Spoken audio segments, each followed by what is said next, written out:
which will make a total of 20 minutes. So I'm going to note you in this fashion. Honorable Maseko,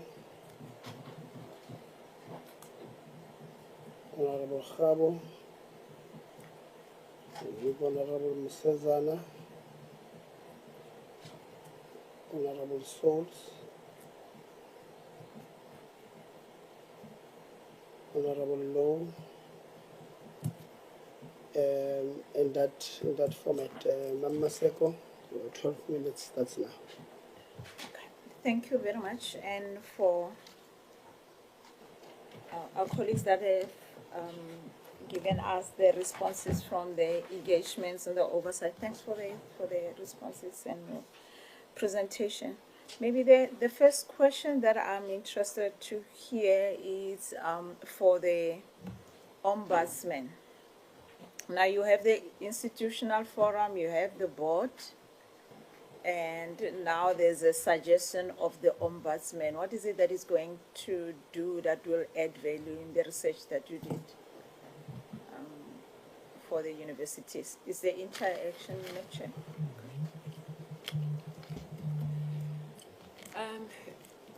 Chair, the idea was to, some institutions have ombudsman, others don't. Like, for example, UCT has an ombudsman that looks after internal affairs and then reports them to the council.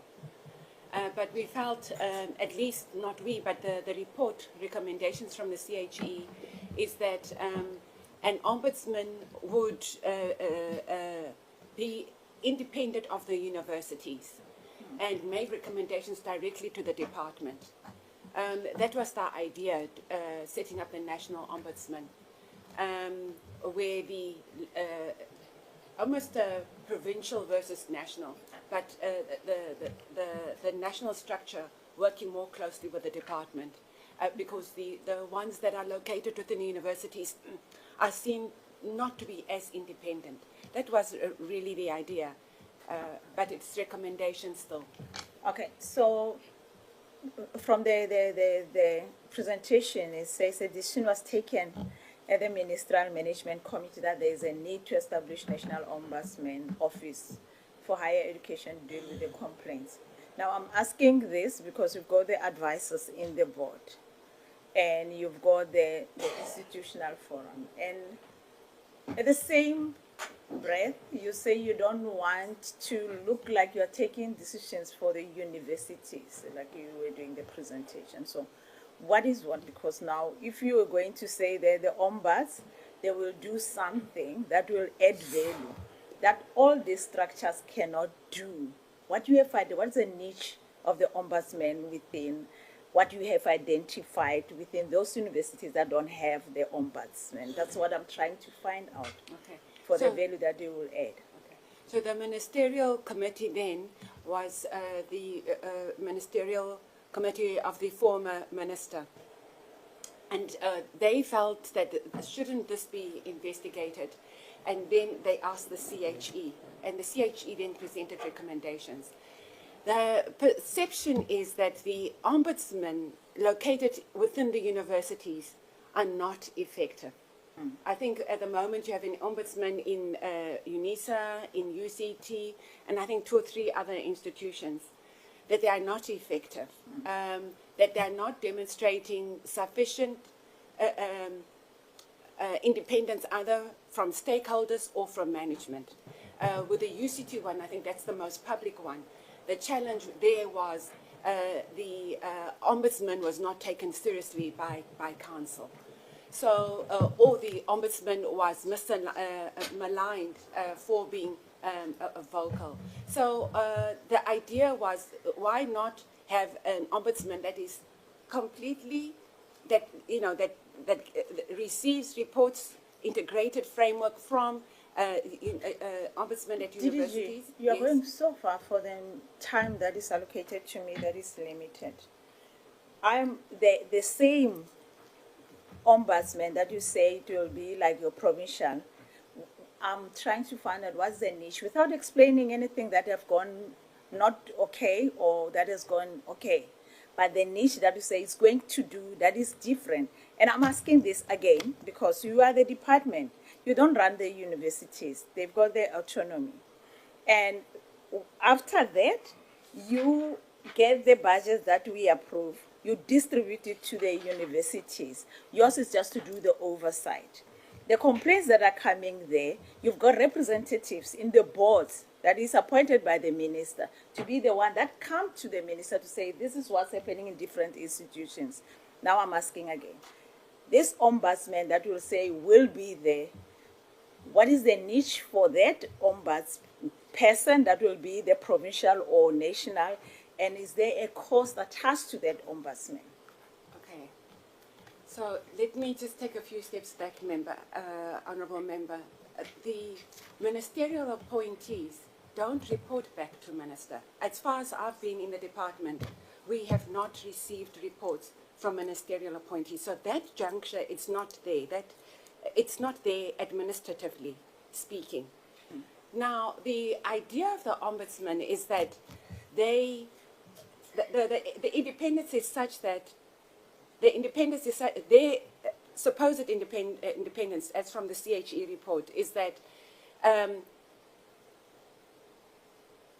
they would represent an independent body separate from institutions. And because they work within a legal framework, they would be administratively better suited to either engage the department or the Department of Labour, depending on what the issues are. But because they'd have a legal mandate, they would be different from either members of council. Members of councils are not there on a day-to-day basis, whereas the ombudsman is there. And in some cases, the ombudsman is an employee of the university. That is the local ombudsman. Whereas the national ombudsman would not be an employee of the university, would not be an employee of the department, would not be an employee of USAF. They would be seen to be more independent. Yeah, maybe let's help quickly. So you are saying ministerial appointees don't report to the minister. Why is that? It's an administrative vacuum at the moment because ministerial appointees are, by definition, and it's a vacuum in the Act, Chair. Let me put it this way because we picked it up.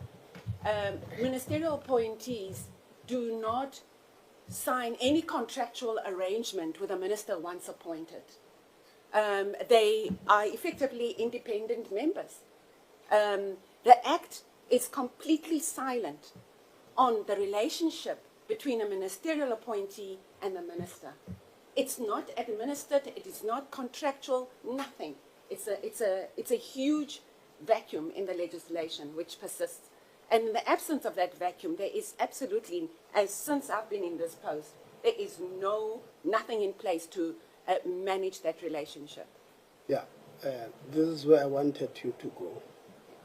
To, again, DG, when we say that your legal department is not helping, this is what we are talking about.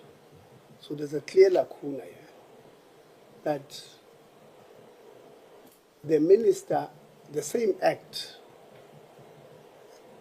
section 42 or 41 and 42, that speaks about administration, not administration, assessment, independent assessment. It's section that the minister can appoint independent, section 42. Yeah, I think 41, 42, 43. 41, 42, 43. Somewhere there. Says, if the minister believes that there's governance collapse, she can appoint an independent. But the same statute, the same act, does not empower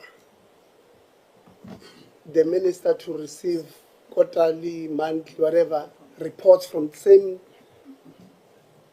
governance structures. It's a problem.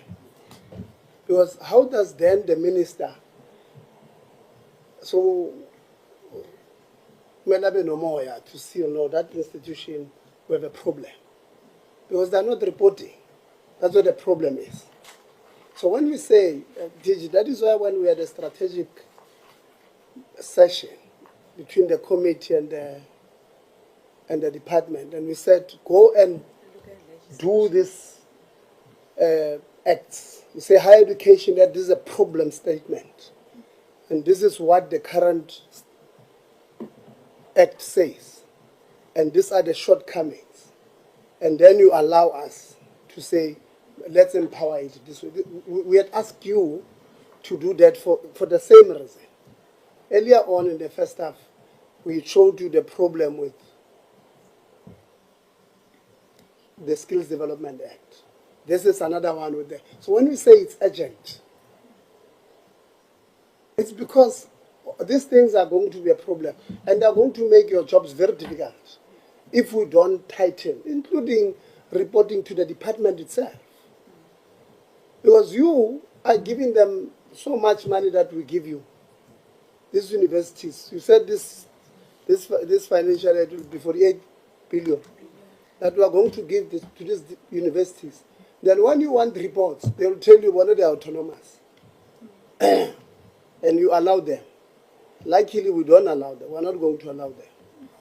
But, you know, there's these gaps in the system that the Higher Education Act allows. And it makes your job very difficult. We'll be asking you,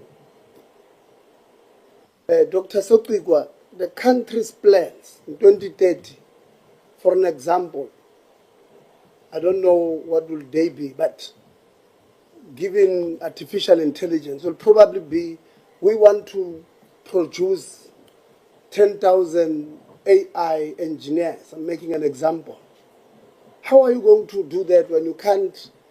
So the country can develop a plan, but you can't tell any university, because of, they call it academic freedom. You can't tell them what to teach. So we must find a way not to interfere with them. I'm a supporter, DG, of universities having academic freedom. But there must be a way where, when we say one country, one plan, everything else under this one country, one plan must be aligned, including the private sector, including public universities. But how do we then do that? How do we find a way of putting those things there? When these acts of ours are not communicating the same thing. So we can create, what do you call it, Mama Seko? The ombudsman. Yeah, We can create hundreds of them. They will not solve the problem. Because if the act does not recognize any ombudsman, those councils are never going to report there. I can tell you, you know. They are never going to report there. These councils, DG, you know, they even take you to court as the department. They take you to court. So you can create all ombudsman you want, but if the act is not clear, we're never going to achieve anything. So the problem, DG, here is the act. That must be empowered. It used to be good before, but we have realized it's no longer good. So when we say department, your legal team is not helping us, all they do is to disrespect us. And when we ask them if they are going to withdraw, they ask us with some bad attitude, withdraw what? When they are not doing their job. This is their job that they are supposed to be doing. Sleeping, being paid by public funds, and they are not doing it. So I'm sorry, Mama Seko, I needed to enter there so that at least we cut the thing short on this part.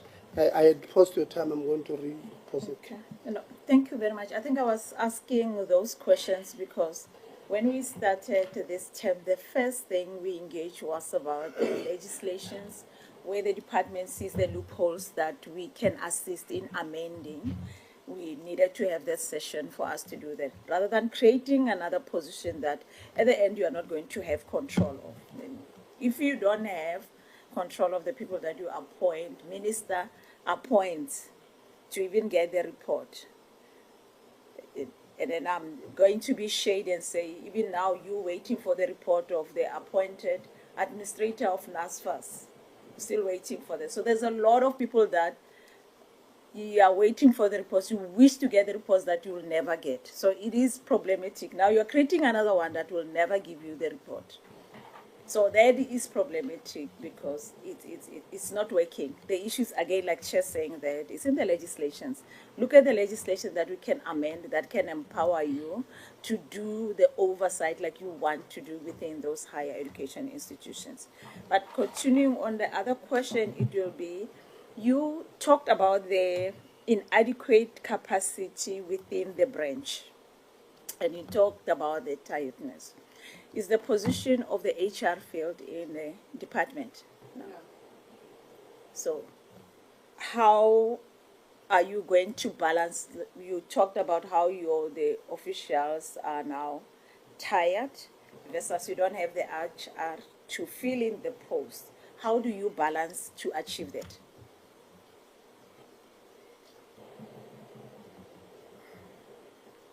Let me indicate it has been. Professor Pele Mikey. Yeah. My apologies. It has been difficult to get this done. We have relied on the DDG Corporate Services, the former and the current, to assist us with filling the vacancies. That's where we are at the moment. Did it for how long? For some time. 2 years, 3 years, 4 years, 17 years? Since I've started. Which is when? In 2022, we've had challenges with filling the vacancies. So the magic one that you have now, how are you going to do that to make sure that the staff doesn't get to be under pressure like they are now? I will smile and respond to my DG. I said, I put it in my, most recently, in my performance agreement session with him. It is tied to the filling of those posts because my staff cannot continue anymore. The sick leave is escalating, and that's the first sign of fatigue. And it gives me sleepless nights. So the DG eventually assigned the HR team to release the adverts by the end of this month. Who is the HR team? They are not here, unfortunately. Yeah, how many are they? I only engage with the DDG Corporate Services. I can't engage beyond that, but okay. I think DG is best placed to... DG, how many are they? The HR team. And I'm asking this because I'm going to tie to the TVs that are waiting for the positions, and it falls back to the HR in the department. So who are the HR teams that have to advertise the positions for all those vacancies also of the TVs to be filled in? Who's responsible for making sure the department get to fill in the posts? Yeah, the HR... The mic? The HR unit reports to the DDG Corporate Services. And currently we have a vacancy of the Chief Director for HR, which has been advertised, and unfortunately 2 times that position needed to be filled. The panels could not be satisfied with the people they could get. It's the same thing with the positions in the university branch. If we were to detail when it was advertised, what processes were followed, you will find that right up to interviews, these processes were followed, but the people that were not appointable at the end. So that is one big challenge that we have with the high-level positions. This is not to say that there are no gaps in the capacity of the department to recruit and select. Currently, more than 200 positions have been advertised, but the capacity of the department to process those positions is another issue. I took a decision to request that additional capacity be sourced to allow the corporate services to be able to do the recruitment and selection. And right at the time when we were planning to finalize this, the DPSA introduced a new hindrance in the process of, you need their concurrence before this has been done. End of this financial year, this now has come to an end. The moratorium that blocked us from, or that forced us to seek concurrence is no longer there, which means we are now able to proceed. That's why we have released So those. I'm sorry, Rukena Khanong. So it's going to take how long for this process now is in your hands? The time frame that you're going to put to all this?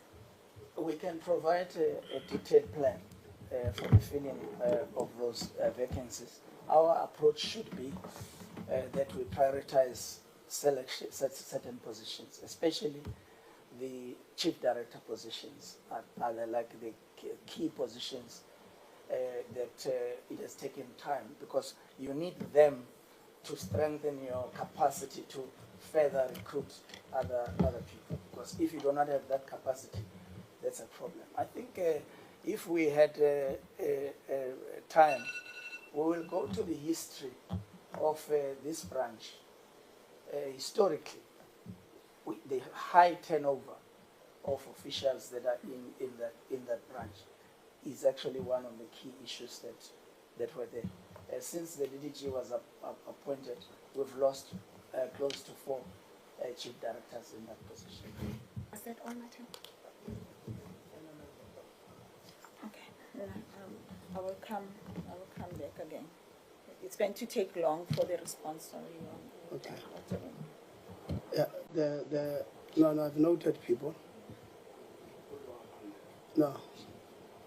CDG, the response that, the last response we're giving to Mama Seko again, I have a problem with. Because if you look at your organogram at HR, in the department, you don't have a chief director and there's 2 directors. There's 2 directors there at HR. You don't have, so internally you are weakened to do anything. If you don't have a chief director and 2 directors at HR, then you are weakened internally to do, even if DPSA did not have that concurrent seeking memo that says you need to ask us. You are still not fulfilling your duties there to finalize HR matters in the department. So it looks as if you then have a process to weaken HR so that all of these things suffer in the system from somebody looking outside in. That's how it looks like. It looks like we're weakening internal capacity so that we're unable to fix all of these things. And if we have all of these things, then we can have, maybe let me make an example. Regional manager of Northwestern Mpumalanga. How long have you been acting? Are you acting there? No. There's some when you are not acting. Area, no, it's Gauteng Free State. But you've only started now. 2022, yeah, the standard of the department, that is now. So you've been acting for 3 years. DDG Zungu, why don't we have a regional manager in Gauteng and Free State? Why don't we have it? What is the problem? Honorable Chair, if I may respond, I think it emanates from the same issues that you've raised in terms of our internal capacity, or the lack thereof that the DG has made reference to. But I think emanating from our engagements last week in this House, we have engaged DDG Corporate Services in terms of the detailed plan, particularly focusing on the internal capacity. And she has given us some timelines for the head office, starting with the Chief Director HR, the Director HRMA, as well as the Deputy Director Recruitment and Selection, that the date for submission to DPSA is set for the 27th of June 2025, panel to be approved by the 10th of July, and then the screening of the competencies to be done between the 18th and the 22nd of August, aiming to have the post being filled by the 1st of September 2025. So she's still working on this plan. We should also focus on the positions at regional offices, which we hope that the shortlisting for those will be done according to a plan between the 4th and the 9th of August. At colleges, which will be following because we have to go according to that plan from head office, regional offices, because they sit and form part of the college's board, TVET and CET. The days that she has given in terms of the advertisement is to be closed by the 21st of July 2025. Interviews between the 11th and the 15th of August. We must still get the full detail in terms of the screening competencies and so forth, as well as the date of appointment. So that's a portion that we must still finalize with DDG Corporate Services, Honorable Chair. Thank you. Does she appoint the Chief Director? Is she empowered to appoint, or she's second to the DG? It's delegations that will be within DG. Yeah. Okay, so she has a plan that falls outside of her delegation.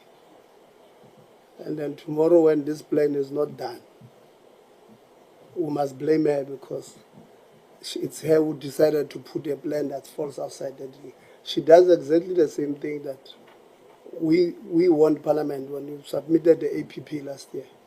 And we said, don't put targets there that are outside of your own doings. That you said you want Parliament to approve X, Y, and Z. And we told you, you are putting a target that says Parliament, somebody outside of your scope, to do something. Let's hope that we will follow up on this one. If you can just, DG, get us this plan, we are going to follow it. Because this thing is not helping us. It's not helping anybody in the system. So we're going to ask you to give it to us. It's part of those that will ask you to give it to us, the recruitment plan of these critical positions, chief directors and directors in the department. Because without those ones, especially in the corporate, without those ones, we're going to have TVET colleges crying. We're going to have DDGs crying. We're going to have people crying that we have submitted nothing. TVET colleges, they were telling us that they've got those problems. So we're going to do this. Honorable Khabo, we're going to give you now.